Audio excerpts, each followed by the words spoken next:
27 de noviembre de 1879, 10 de la mañana. Quebrada de Tarapacá, desierto de Atacama. Un soldado anónimo del glorioso batallón Zepita, con el rostro curtido por el sol y la pólvora, clava la bayoneta de su fusil en la tierra reseca, tratando de excavar una miserable trinchera en la cresta de un cerro sin nombre, a unos 1000 metros de las pocas casas del pueblo. El sol es un martillo incandescente que golpea el yelmo de la tierra, y el aire vibra con el calor. El silencio del desierto es casi tan abrumador como el sol, un silencio preñado de muerte. En sus manos descansa un fusil Chassepot modelo 1866, un arma francesa, veterana de la guerra franco-prusiana. Un trozo de acero y madera que pesa más por sus defectos que por su metal. Cada fusil, con sus casi 4,5 kilos, es un lastre. Música y no es solo el peso. Es el alma del arma, sus cartuchos de papel y seda, frágiles como la esperanza, su aguja percutora, una varilla de acero tan fina que se quiebra con la misma facilidad con que el enemigo avanza, y su tendencia a ensuciarse con los residuos de la pólvora negra, convirtiendo cada disparo en una lotería. En menos de una hora, este soldado y sus camaradas, armados con estas reliquias, se enfrentarán a los casi 2000 hombres del Regimiento Segundo de Línea de Chile, una de las unidades más aguerridas y mejor equipadas de Sudamérica. Pero lo que este hombre, este hijo anónimo del Perú, está a punto de hacer con su fusil obsoleto, desafiará cada página de los manuales de guerra escritos en el siglo XIX. Romperá la doctrina militar que le enseñaron en los cuarteles de Lima y Arequipa. Música él aún no lo sabe, pero su desesperada genialidad creará una táctica de combate que sembrará el pánico en las filas chilenas. Tanto pánico, que sus propios partes de batalla describirían a los infantes peruanos como demonios apostados en las alturas, capaces de matar a más de 1000 metros con fusiles que, en teoría, apenas servían para el fuego en masa.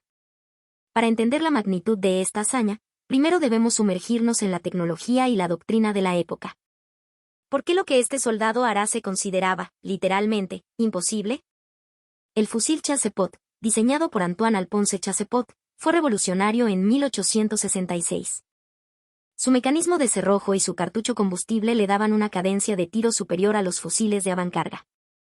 Disparaba una bala de plomo de 11 milímetros a una velocidad inicial de 410 metros por segundo.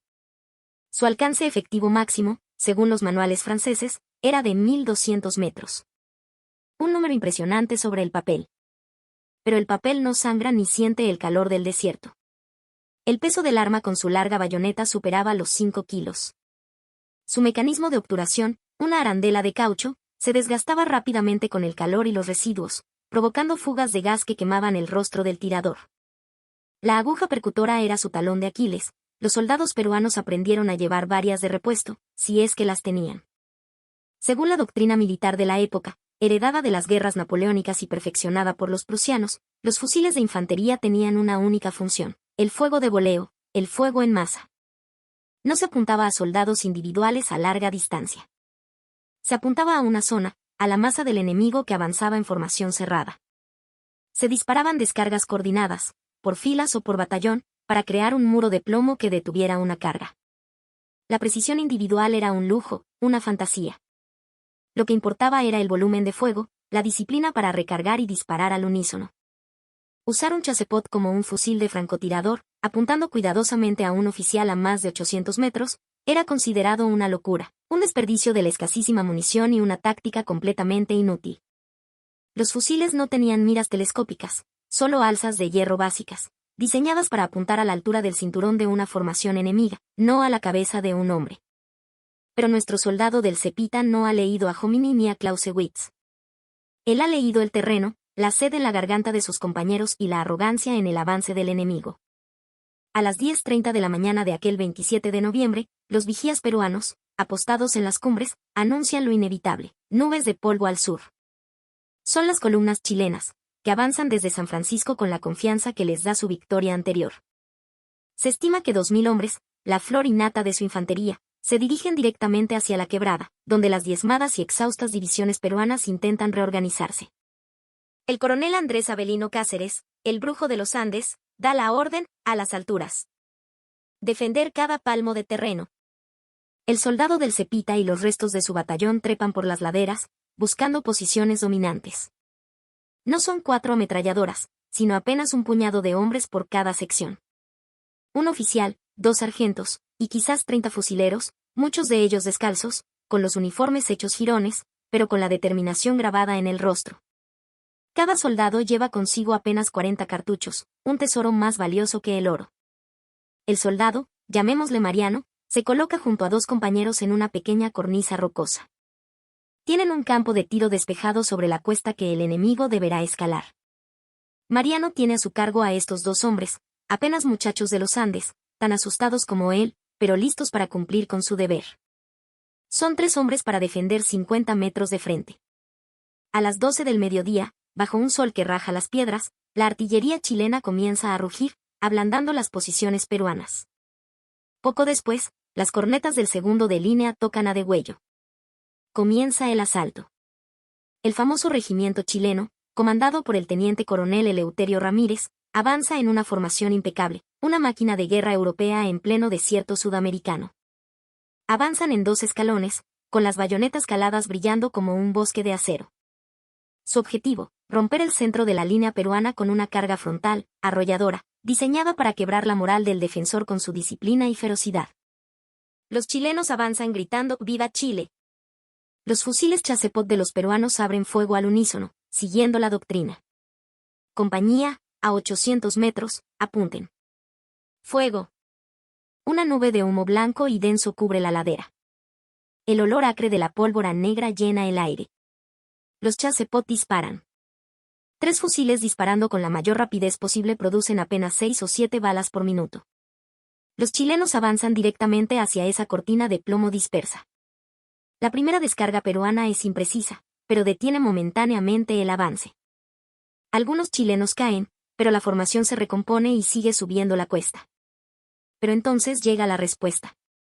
Los chilenos, equipados con fusiles con Blaine y Gras, de cartucho metálico y mayor fiabilidad, se detienen a 600 metros, se arrodillan y responden con una descarga precisa y disciplinada. Las balas silban sobre la cabeza de Mariano. Uno de los muchachos a su lado suelta un grito ahogado y se desploma, con una mancha roja expandiéndose en su pecho. El ataque chileno es metódico. Avanzan en pequeños grupos, usando las rocas como cobertura, moviéndose de una posición a otra. El fuego de voleo peruano es cada vez menos efectivo contra estos blancos dispersos. En 30 minutos de combate brutal, la precaria línea peruana comienza a ceder. 2 de los 3 fusiles en la posición de Mariano están fuera de combate. Uno por la muerte de su dueño, el otro porque su aguja se ha partido. El cañón del Chasepot de Mariano está tan caliente que teme que el siguiente cartucho de papel se inflame al ser introducido en la recámara. A la 1 de la tarde, Mariano está completamente solo en su nido de rocas. Música. Los 11 hombres de su sección original están muertos, heridos o se han replegado a posiciones más seguras. Un soldado peruano, solo, con un fusil defectuoso, contra lo que parecen ser cientos de soldados chilenos que siguen subiendo la cuesta sin descanso. Música. La doctrina militar dice que debe replegarse. Sin apoyo, con la munición contada, mantener la posición es un suicidio. Pero si él se retira, y los demás como él se retiran, los chilenos tomarán la cumbre, flanquearán al resto del ejército peruano y la batalla de Tarapacá se convertirá en una masacre. La guerra se habrá perdido en el sur. Mariano toma una decisión que desafía toda lógica militar, toda enseñanza. En lugar de seguir disparando a la masa, comienza a usar su viejo Chasepot como un cazador usa su rifle en la puna. Así es como lo hace. Apoya el guardamanos del fusil sobre una roca plana para obtener la máxima estabilidad. Abre su canana y cuenta sus cartuchos. Le quedan 22. Música. Se tumba boca abajo, pegando el cuerpo a la tierra caliente. Mira a través del alza de hierro, esa simple pieza de metal diseñada para disparar a bulto, no con precisión. Pero Mariano es de la Sierra de Arequipa. Creció cazando vicuñas con una vieja escopeta. Conoce el viento, conoce cómo el sol distorsiona el aire, conoce la caída de un proyectil a largas distancias. No conoce la palabra balística, pero la entiende en sus huesos. Aplica esos principios ancestrales a su fusil de guerra. A la 1:15 de la tarde, mientras los oficiales chilenos reorganizan sus compañías para el asalto final a la cumbre, Mariano ve movimiento a unos 900 metros. Un oficial chileno, identificable por su uniforme de paño azul oscuro y su sable desenvainado, música está arengando a sus hombres, señalando la cima. Mariano ajusta el alza de su Chasepot a la marca de 1000. Sabe que es una exageración, pero necesita compensar la tremenda caída de la bala a esa distancia. Apunta muy por encima de la cabeza del oficial, conteniendo la respiración, y aprieta suavemente el gatillo. El fusil patea su hombro con violencia. El humo le ciega por un segundo. Cuando se disipa, el oficial chileno ya no está de pie. Se ha desplomado, y sus hombres, que segundos antes avanzaban con ímpetu, ahora se detienen, desconcertados, buscando el origen del disparo. No entienden cómo un arma ha podido alcanzarlos con tal precisión a casi 1 kilómetro de distancia. Sus propios fusiles Combline apenas tienen un alcance efectivo de 800 metros. Los Chassepot no hacen eso. Los francotiradores con rifles especiales hacen eso. Pero Mariano acaba de convertir su Chassepot en un arma de francotirador. Durante los siguientes 30 minutos, que se le antojan una eternidad, Mariano identifica y elimina blancos de alto valor a distancias que oscilan entre los 700 y los 1000 metros. Cada vez que ve a un oficial dando órdenes, a un sargento organizando una línea de tiro, a un corneta a punto de tocar la señal de carga, dispara un único y precioso cartucho. Cada disparo es una oración. Después de cada 3 o 4 tiros, el cañón se ensucia tanto que debe usar la baqueta para limpiarlo a toda prisa, usando un trozo de tela de su propia camisa, a veces humedecido con la poca saliva que le queda, o como otros camaradas hacían en su desesperación, con su propia orina. Los chilenos están aterrados. Sus partes de batalla, recuperados años después, describen música un fuego de fusilería peruano con una precisión y un alcance imposibles. Algunos soldados chilenos creyeron que los peruanos tenían un nuevo tipo de arma secreta, traída de Europa. No era un arma secreta. Era música un soldado peruano anónimo usando un arma convencional de una manera no convencional. A las 2 de la tarde, el asalto del segundo de línea ha perdido todo su ímpetu. Sin oficiales que los guíen, las compañías se desorganizan y se detienen, buscando refugio del fuego invisible que cae de las alturas. Música Mariano ha mantenido la posición, solo, durante casi una hora, desbaratando el ataque de una fuerza abrumadoramente superior. Cuando los refuerzos peruanos, en un contraataque liderado por el mismísimo Cáceres, llegan a la cumbre a las 2:30, encuentran a Mariano todavía en su posición, detrás de su fusil. El cañón está tan caliente que el aire tiembla sobre él. A su alrededor, una veintena de casquillos de papel quemado. Frente a él, en la ladera, se ven los cuerpos de varios soldados chilenos, música muchos de ellos a distancias consideradas seguras. Un capitán de la división de Bolognesi llega música y ve la escena. Le pregunta a Mariano, soldado, ¿cómo diablos ha matado a tantos a esas distancias con ese vejestorio de fusil? Mariano, con los labios partidos por la sed, responde, mi capitán, una bala de Chassepot mata a 1200 metros. Una bala de Combline, no. La bala no sabe si la doctrina lo permite o no. Esta respuesta resume una verdad balística fundamental que, aunque nunca se escribiría en los manuales, definió la victoria peruana en Tarapacá. Si quieres saber cómo esta táctica improvisada y no autorizada se convirtió en la clave de una de las victorias más heroicas de nuestra historia, por favor, suscríbete y activa la campanita. Estamos documentando estas historias reales de innovación bajo fuego que los libros de historia a menudo pasan por alto. Música, pero la historia no termina aquí. Los chilenos, después de la humillante derrota en Tarapacá, analizan que salió mal. Recuperan los informes de batalla de los oficiales supervivientes del segundo de línea. Estos informes mencionan repetidamente una fusilería de precisión letal a distancias de 800 a 1000 metros. El mayor Arteaga, un analista táctico del cuartel general chileno, estudia estos informes. Inicialmente, piensa que los oficiales están exagerando por el trauma del combate. Los fusiles Chassepot no tienen esa precisión a 1000 metros. Es absurdo. Pero demasiados informes independientes describen el mismo fenómeno. Arteaga concluye que los peruanos deben haber desarrollado una nueva técnica música de tiro a larga distancia que el ejército chileno no comprende. Música emite una directiva a todas las unidades chilenas en la campaña del sur. La infantería peruana está empleando sus fusiles en un rol de francotirador a distancias superiores a los 800 metros. Evitar la exposición de oficiales y suboficiales al fuego de fusilería a cualquier distancia. Considerar todos los fusiles peruanos como una amenaza de precisión. Esta directiva tiene un efecto psicológico devastador en las tropas chilenas. Anteriormente, los soldados chilenos se consideraban seguros moviéndose a distancias superiores música a 600 metros de la infantería peruana. Ahora, ninguna distancia era segura. Y la ironía es que Mariano no inventó una nueva técnica, simplemente ignoró música las limitaciones artificiales que la doctrina militar había impuesto a su arma. Música después de la Guerra del Pacífico, el propio ejército peruano estudia la batalla de Tarapacá. En la década de 1890, la Escuela Militar de Chorrillos envía instructores a entrevistar a los veteranos de la campaña del sur sobre el empleo de la fusilería. La conversación con un viejo sargento, que bien podría haber sido nuestro Mariano, es fascinante. Los instructores, todos oficiales formados en la Academia Francesa, insisten en que los chassepot no pueden lograr precisión a 1000 metros. El viejo veterano los lleva al campo de tiro. Coge un chassepot de museo, bien conservado. Lo apoya en un saco de arena. Se tumba en el suelo. Identifica un blanco a 800 metros. Música una silueta de metal. Dispara 4 rondas. 2 impactos, 2 fallos cercanos. Los instructores están atónitos. Uno de ellos pregunta, «Sargento, ¿por qué nadie nos enseñó esto antes?» El veterano responde, «Porque nadie lo necesitó antes, mi comandante». En los desfiles de Lima, se dispara en salvas. En la guerra, cuando te enfrentas a un enemigo mejor armado, y solo tienes una ventaja, la usas o mueres. Nuestra única ventaja era el alcance. Si matas a sus oficiales antes de que lleguen a distancia de tiro, su ataque se deshace como arena en el viento. Esta lógica es tan aplastante, tan obvia, que los instructores se sienten avergonzados por no haberla considerado antes. Música. La doctrina de fusilería del ejército peruano, y de casi todos los ejércitos del mundo, fue desarrollada para las batallas europeas, en campos abiertos y con formaciones masivas. Pero la guerra en el desierto peruano de 1879 era completamente diferente. Requería tácticas diferentes.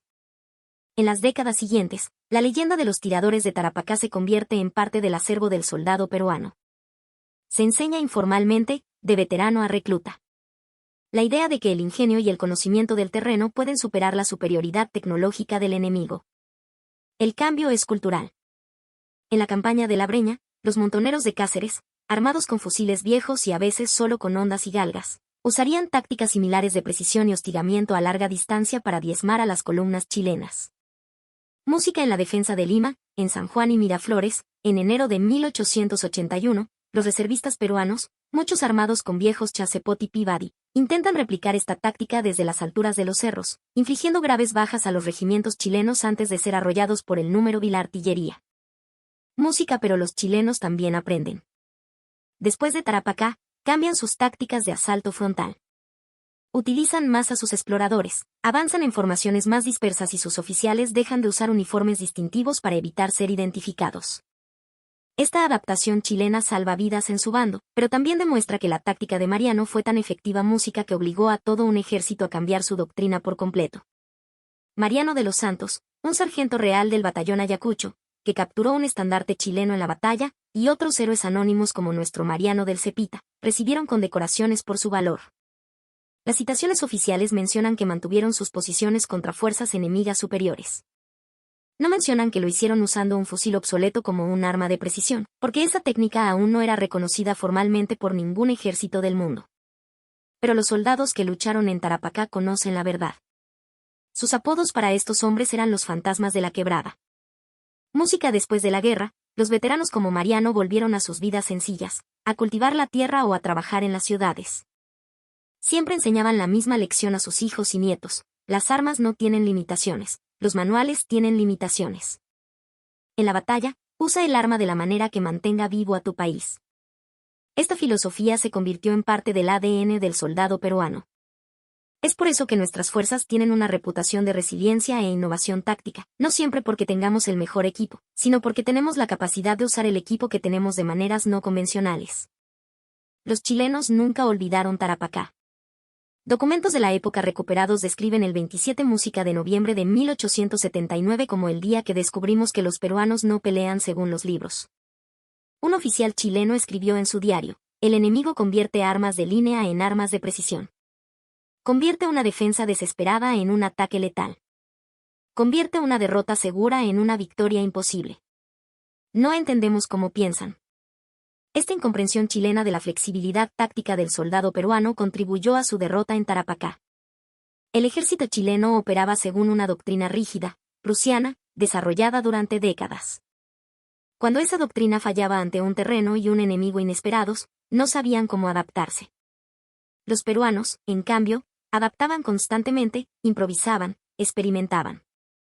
Música. Un veterano de Tarapacá lo resumió perfectamente en una entrevista a finales del siglo XIX. Los chilenos eran soldados increíbles, valientes, disciplinados, dispuestos a morir por su patria. Pero estaban atrapados en sus manuales. Nosotros no teníamos manuales. Estábamos medio muertos de hambre y sed, con fusiles que se rompían. Así que inventamos las tácticas sobre la marcha. Y resulta que la desesperación y el amor por tu tierra vencen a la doctrina en el campo de batalla. La táctica de Mariano también influyó en el desarrollo de la instrucción de tiro en el Perú. Después de la guerra, se puso un mayor énfasis en el tiro individual y la puntería a larga distancia. El soldado peruano ya no sería solo parte de una masa que dispara al unísono, sino un tirador individual y letal. El fusil Mauser peruano modelo 1909, una de las mejores armas de su tiempo, sería célebre en manos de soldados entrenados bajo esta nueva filosofía. Música. Pero todo comenzó con un soldado anónimo de 20 o 30 años, en un cerro sin nombre en Tarapacá, que decidió que los manuales de guerra música importaban menos que defender la bandera que ondeaba, rota y todo, sobre el cuartel del pueblo. En el campo de batalla, la innovación no viene de generales en salones con mapas.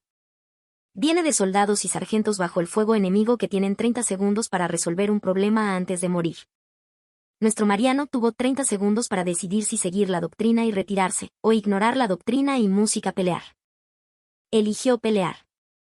Y en el proceso, le regaló al Perú una de sus victorias más gloriosas y nos enseñó cómo los ejércitos modernos debían pensar. Los chilenos tenían razón al estar aterrados. No porque los peruanos tuvieran armas superiores, sino porque los peruanos tenían algo mucho más peligroso, la voluntad de usar sus armas de maneras que nadie, ni siquiera ellos mismos, esperaba.